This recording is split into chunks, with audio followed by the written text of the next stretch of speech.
friends will come and share some of their remembrances. Adam?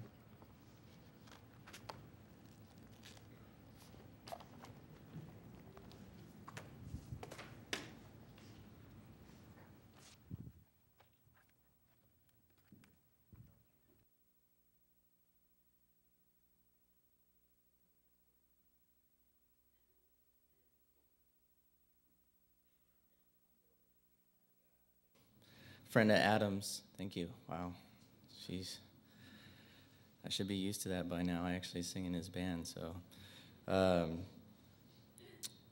Throughout the last couple weeks, like probably everybody in here, I just kept asking why, because I didn't get it. I'd never understand when I hear about someone so young leaving us. I don't get it. And I'm a Christian, and I question it all the time. You know, I'm always reminded by people around me in my church that God's plan is just not always revealed to us right away. Sometimes years down the road, sometimes before we ever get to find out. But God does have a plan. And you know, I got through lots of prayer this last couple weeks, and I finally had some kind of peace come over me pretty recently,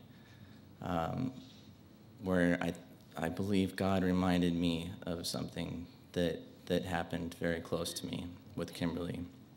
And in this prayer that I was praying to him, I was just searching for a reason through all of this, and he reminded me that Kimberly made a difference in so many people's lives in here. And maybe her whole purpose was to change someone's life that's very dear to me, Adam.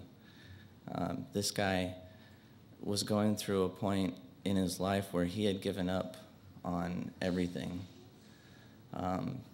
It got so extreme that he made some mistakes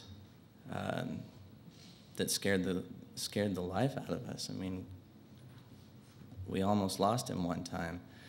And here comes Kimberly, and an amazing thing happened in Adam. He was transformed almost instantly.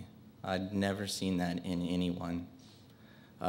Kimberly, I think, had a love for him so strong that it changed a man's heart that had given up on life, and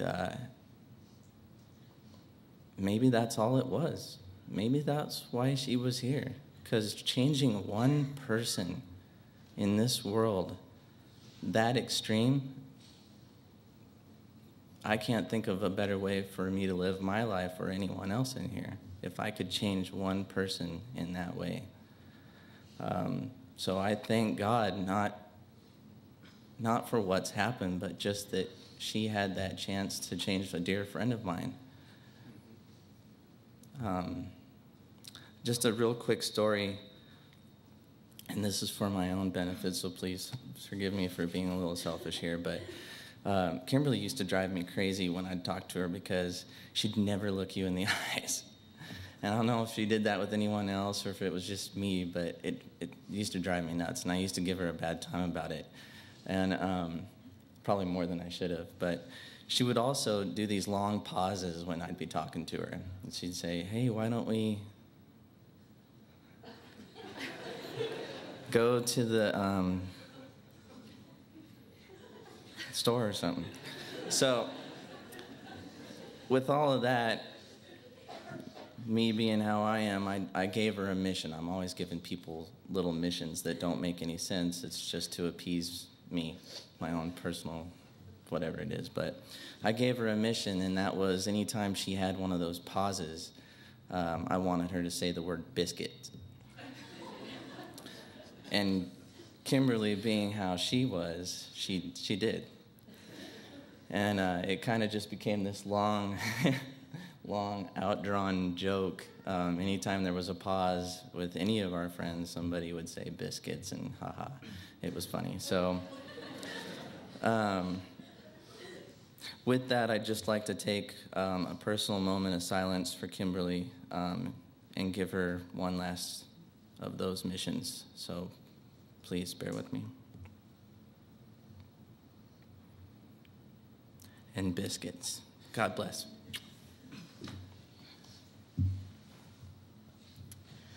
Hi, my name's Jenna, and I've known Kimberly since I was in middle school, but it wasn't until we were about 15 that we really became such good friends.